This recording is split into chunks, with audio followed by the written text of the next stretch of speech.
Okay, this is feedback for the Augustan section of the CSSA paper, specifically for the Augustus and the frontier policy. So the question was to explain Augustus' frontier policy. Unfortunately, not anyone who did this did particularly well. It was a challenging question, just like the other one. They were both based on individual dot points, which made it quite challenging, and you needed to know that dot point in a lot of depth to do well. Explain Augustus' frontier policy. Again, explain means make links between things, show cause and effect, state how and why, and these are the things that we needed to do. If we have a look at the marking guidelines for this, make the relationships between key people, groups, events and institutions clearly evident in an accurate and detailed manner, clearly states why and or how, presents sustained, logical, well-structured response, drawing on clear identification of relevant features and issues of the period, supports response with detailed and accurate information from specific relevant sources, uses a range of appropriate historical terms and concepts. So that's what we're aiming for this question. There is a whole section of the booklet. Okay, it's the last section for Augustus. It's the third dot point in that last section. So the third part of Augustus is Augustus and the Empire, and the third dot point is the frontier policy. Okay, so it's a specific dot point in here. We've got a great quote here from Wolfe. The 80 years or so of Augustus Octavian's lifetime coincided with the period in which Roman imperialism was at its most ferocious. This was a time when Rome's greatest conquests and greatest defeats. Most of the eventual empire was conquered and turned into provinces by Pompey, Caesar, Augustus and their agents.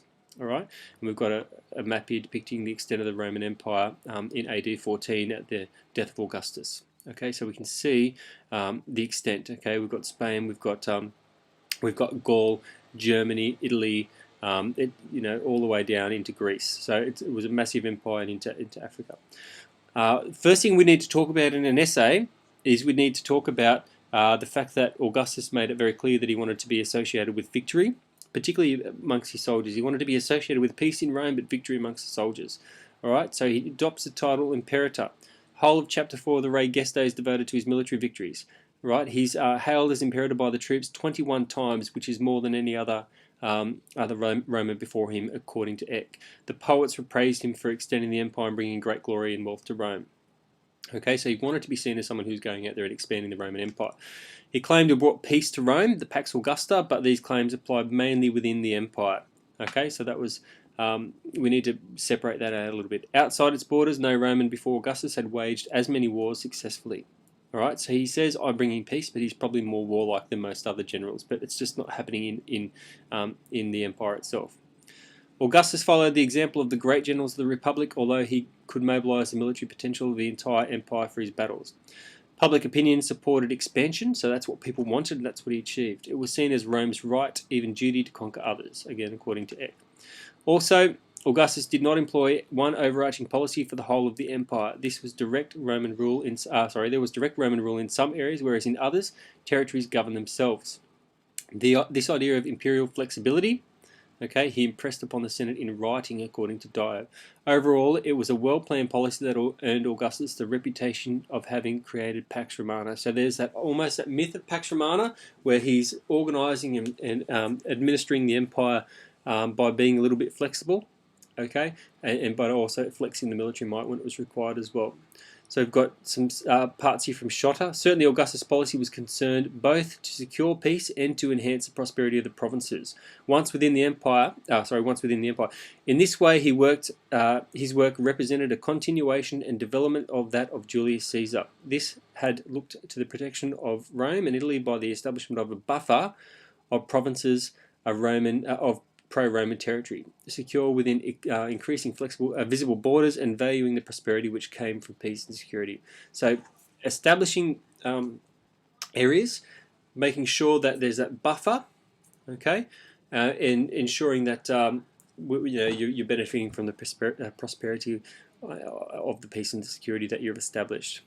So the Augustan imperial policy, according to Gruen, varied from region to region. We can't say this is what it was like, and we have to be able to break it up.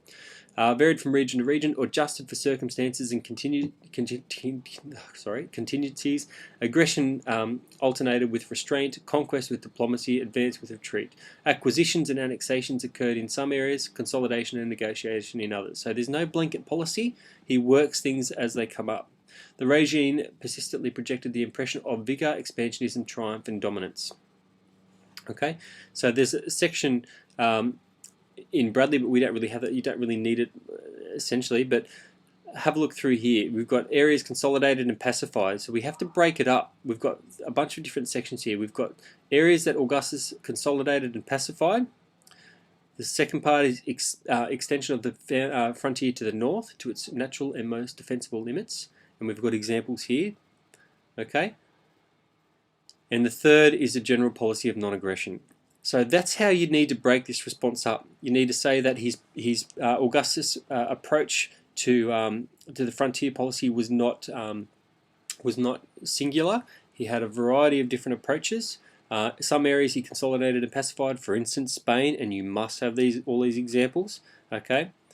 For instance, Gaul, you must have these examples here. Galatia, Judea, Egypt and Ethiopia, and Juba. If you're going to do this question, and this could come up in the HSC, you must learn these dot points. Then you must talk about the extension of the frontier to the north, to the Alpine districts in the Danube, the Rhine and the Elbe, and all the examples for that as well. Okay, and then the last part is general policy of non-aggression to the east specifically. Okay, so you need to break it up. The north was expanding. Okay, other areas, particularly to the I suppose the west, were consolidated or pacified. So there's your Spain and your Gaul and Galatia, Judea. They're all sort of to the west, some to the east, but particularly to the east, we've got a policy of non-aggression. All right. So if you don't use this, and my suggestion to you would be to write an essay based on this, so that you know the stuff. But that's what you needed to have done to get the marks for Augustus and the frontier policy. This breaks it down exactly what you'd have to do in an essay, so I'm not going to give you any more than that. If you want to learn how to do this and make sure you're absolutely prepared for the HSC, if this does come up, and who knows, it might, I would write an essay based on the information from here, and that would be plenty to get you the marks that you'd need for a Band 6 response in the HSC. Okay.